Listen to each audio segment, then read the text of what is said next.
So, the very first form of factoring is not really, you don't even have to look at it as factoring. Let me show you.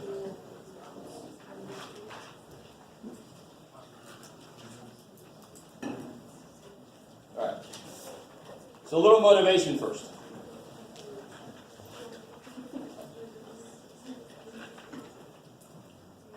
Motivation. Like we're in active class.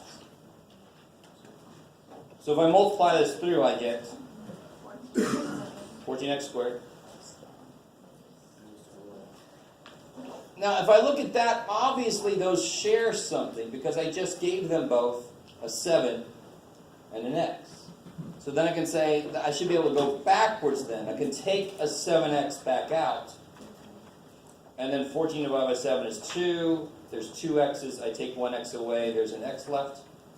21 divided by 7 is 3. There was an x. I took it off. So of course I get right back to where I was. So this is what I call undistribution, right? Officially it's called GCF. Greatest common factor. I could probably at some point just go greatest common factor. All right. Well, that looks better than the other. All right. Thanks for reading so quickly. So.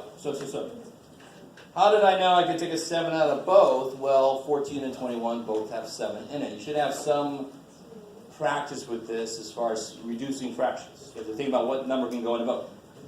And as far as the variables go, this guy could give 2 x's, but he can only give 1. So you always take out the smallest amount. Because if you try to take 2 x's out of him, he's going to freak. He's only got 1 x to give. Does that make sense? Let's look at a couple of forward problems. This is on page 136.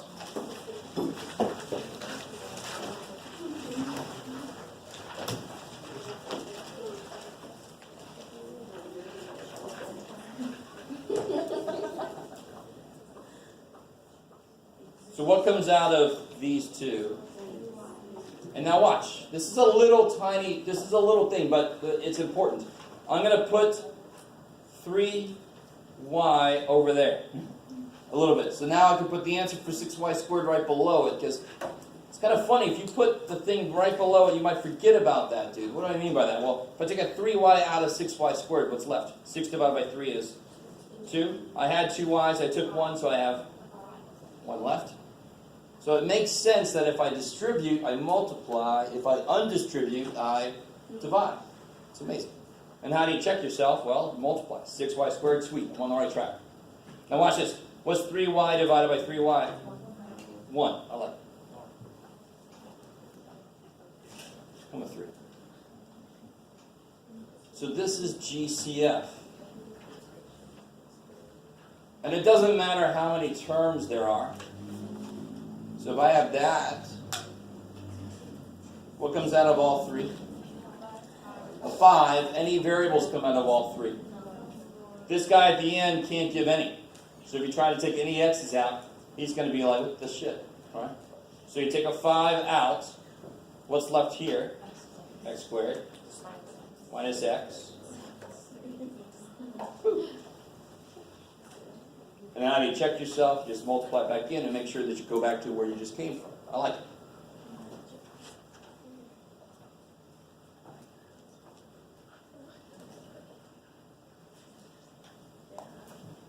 All right.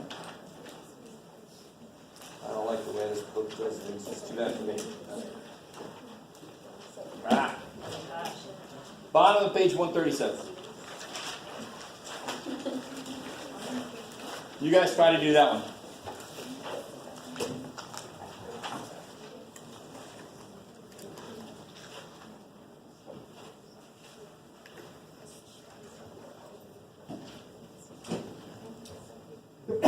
Bless you.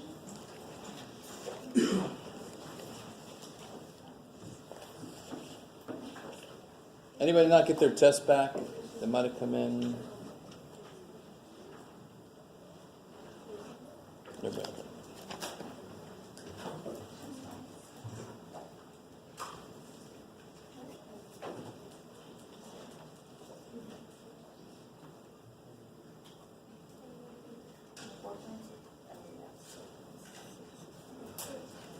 So what number comes out of all three? 4. And if you take too little out, it's sort of like reducing a fraction you might have to reduce a couple times because you didn't reduce it by as big a number as you could have. Same kind of thing could happen here. But let's see, a 4, let's take a 4 out. How many p's can come out? 1. I love it. The first dude can get 4. Well, that's nice for him, right? The second dude's like, that's good, I only get 2. And the last guy's like, you got 2? This shit, I only get 1. So I always feel like it's sort of like the fair taxman. They try to take away as much as you got, not more, right? Because sometimes they take away more than you got. It's like when you get overdraft. I didn't have any money, so you're going to charge me money. Oh, thanks. So I can take 1 p out. It's always the smallest exponent, always. So then what's left? See how I set it off to the side a little bit? So now right underneath this, I can put the answer for it, so I don't lose anybody. Yeah, 16 divided by 4 is 4. I had 4 p's. I took 1, so now I have 3. Do you guys, you can say that to yourself, right? Because that is what's happening. Minus 24 divided by 4, 6. I had 2 p's. I took 1 p. Minus 36 divided by 4, 9. I had a p. I took it.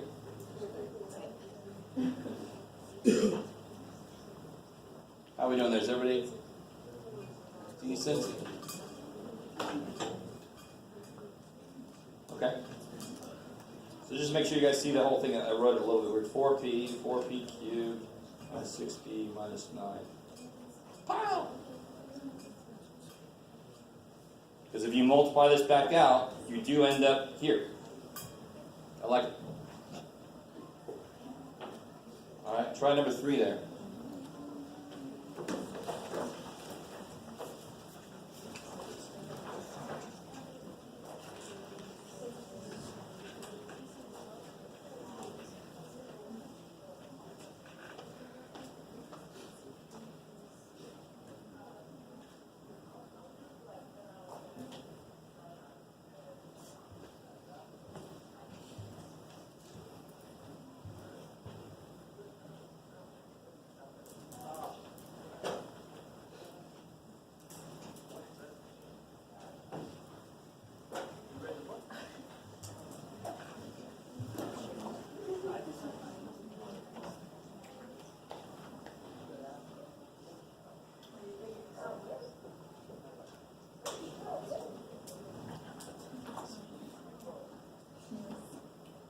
So what number comes out of all of those?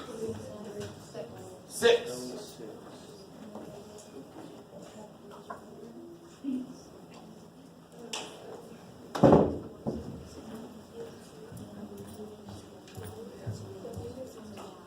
So you can take a 6 out. How many m's come out? 2.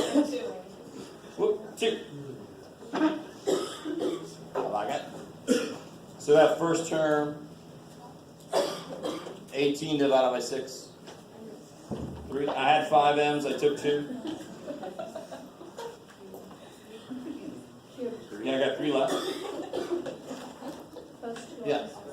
Could you just do 6m and then have 4 or 3m to the 4th? But then everything would still have an m in it. Do you see what I'm saying? It's sort of the same thing as this. M to the 4th divided by m squared. That should be m squared, right? But technically I could divide the top by 1m and the bottom by 1m. That's not wrong, it's just not done. You see what I'm saying? Yeah. Same thing here. I got to take out as much as I can. So that's 3m cubed. What about this guy? 12 divided by 6. 2. 4 m's, I took 2, so I got 2 left. Negative 30 divided by 6. Negative 5. I had 3 m's, I took 2. Is everybody with me? Now hopefully not a lot of people just stop there. 30. Yeah, divided by 6 got 5.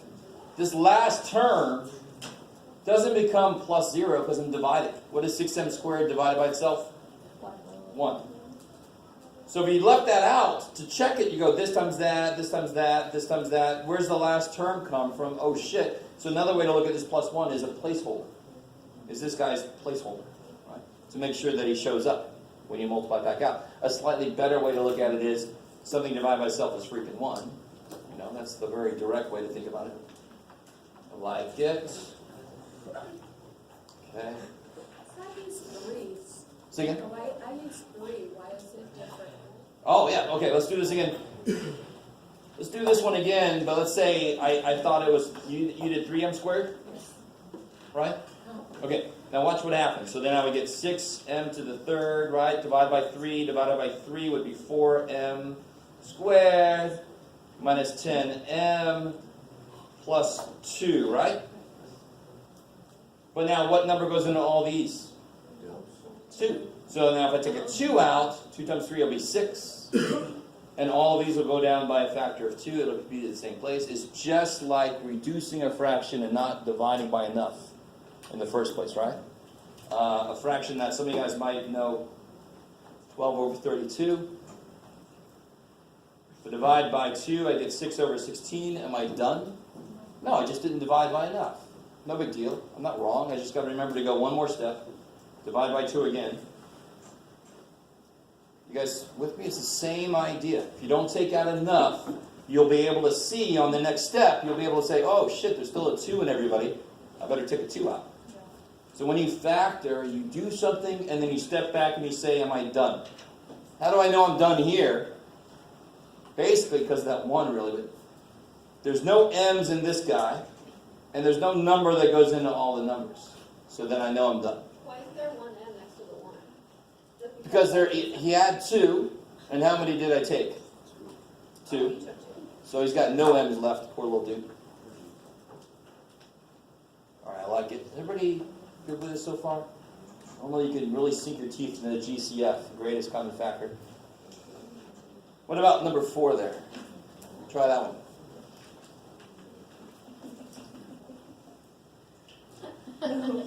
Number 6, 7, 8. It's just funny. Oh yeah, with a little happy face. So the greatest common factor can be an emotion. Aww.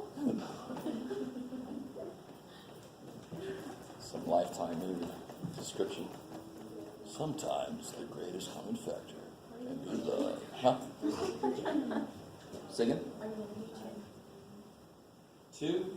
Yeah, we can do 2. It's just got a negative thing. I didn't want to do that yet. We'll do it. Okay. We'll see.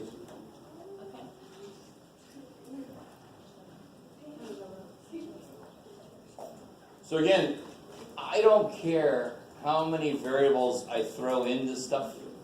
It doesn't change the idea at all. You just got to write a little bit more.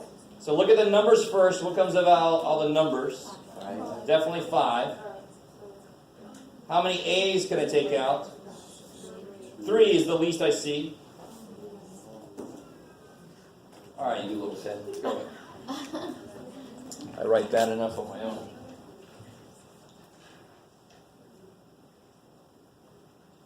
And how many B's can I take out? 2. Now, here, you just attack it turn by turn. Turn by turn. 25 divided by 5 is 5. I had 3 A's, I took 3. I had 5 B's, I took 2. So now I have 3. Are you guys see this? I mean, you guys understand that this is not hard?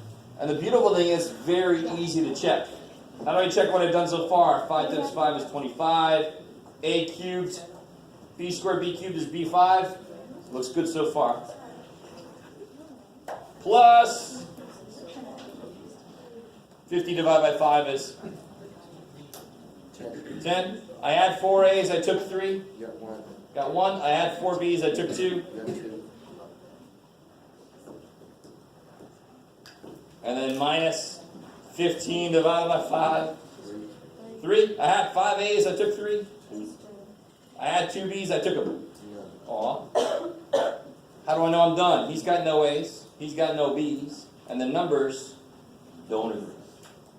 There's nothing that comes out of all the numbers. So I know I'm done. Maybe. But I love, normally students do this. They go, I don't get it, I don't get it. Oh, I get it. That's whatever. That's whatever.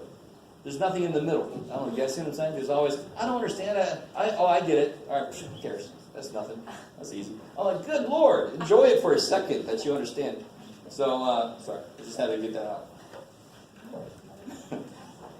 Let's do number 6. No, I'll tell you what. Let's do number 2 first. Now, this is just convention. When the first thing's a negative, we take out a negative. Now, what's going to happen if I take a negative out? All the signs are going to change. So if I take out negative what? Because did any x's come out? No. Oh, hell no. That poor 40's got no x's. So take out a negative 2. So what's left here? X squared. 12 divided by negative 2 is negative 6x. 40 divided by negative 2 is negative 20. So all the signs changed, and they all decreased by a factor of 2. I like it.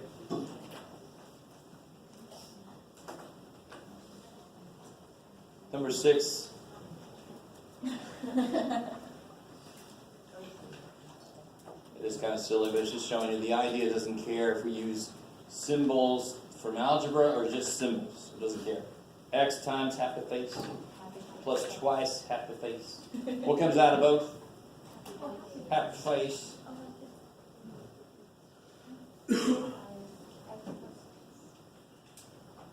Yeah. Check yourself. Half your face times x plus half your face times 2. Yay. I like it. No one knows, I don't know. That's what happened. Poor little dude. Number 7 is just stupid. But it's the same thing. You guys see that?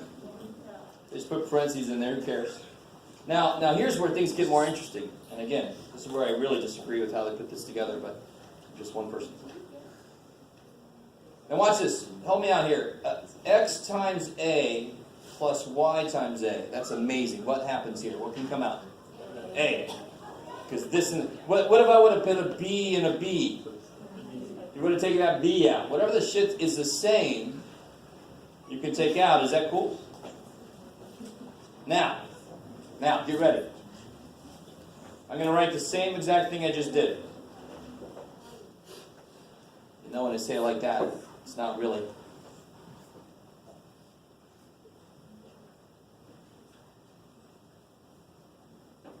All right. That is the same as this. That is the same as this. This says x times something plus y times the same thing. This says x times something plus y times the same thing.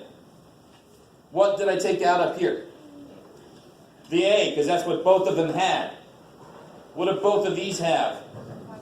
Y plus 2. Nobody here, nobody's got a 2. Again, this is sort of where people worry about me, but do you guys see what I'm saying? Like, is 2 a factor of 8? So 8's got a 2. I could say 8's got a 2. Is 2 a factor of 5? No, 5 ain't got no 2, even though 5 is 2 plus 3. Do you guys see what I'm saying? So what does it have? I mean, what is a factor of it? So 2 is not a factor of any damn thing in this expression. 2 is not a factor. What's the factor of this first term? X and y plus 2.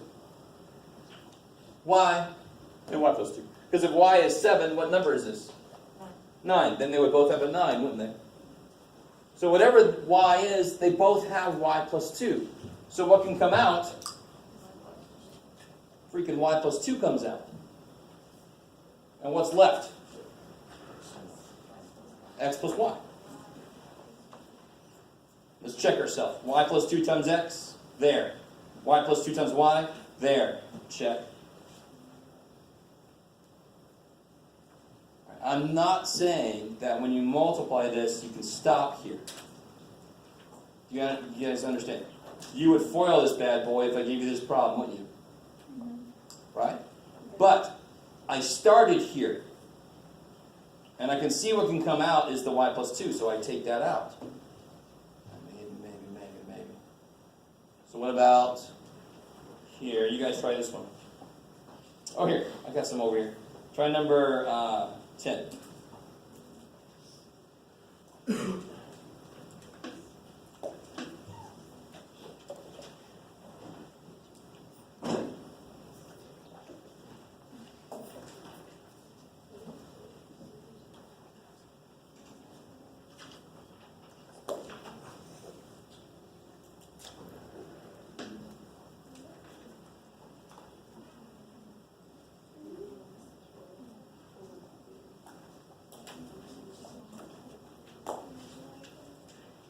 Now be careful now.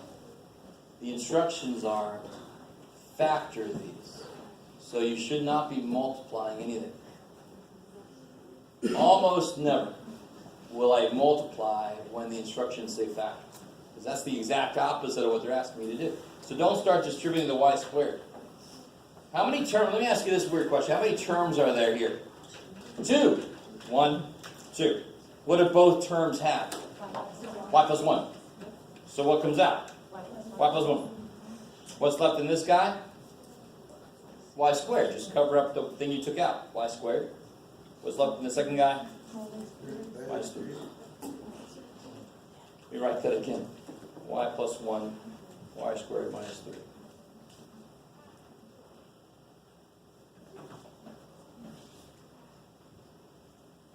I like it. I like it. And then number 11, real quick. What comes out? N plus P. N plus P.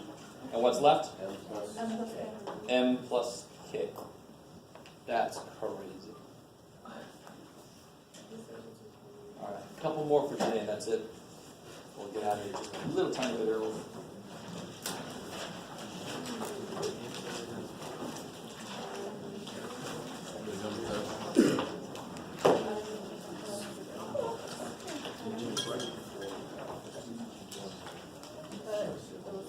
Now, I just want to give you a little outline here. I have a handout that's got all the forms of factoring on it we're going to talk about. I'm going to give it to you after we talk about some more forms of factoring. They kind of all relate to how many terms I see, right? Does anything come out of all 4 of those terms? No. No, they don't all have Z's, they don't all have X's, Y's, W's, right? Nobody's got something everybody else has.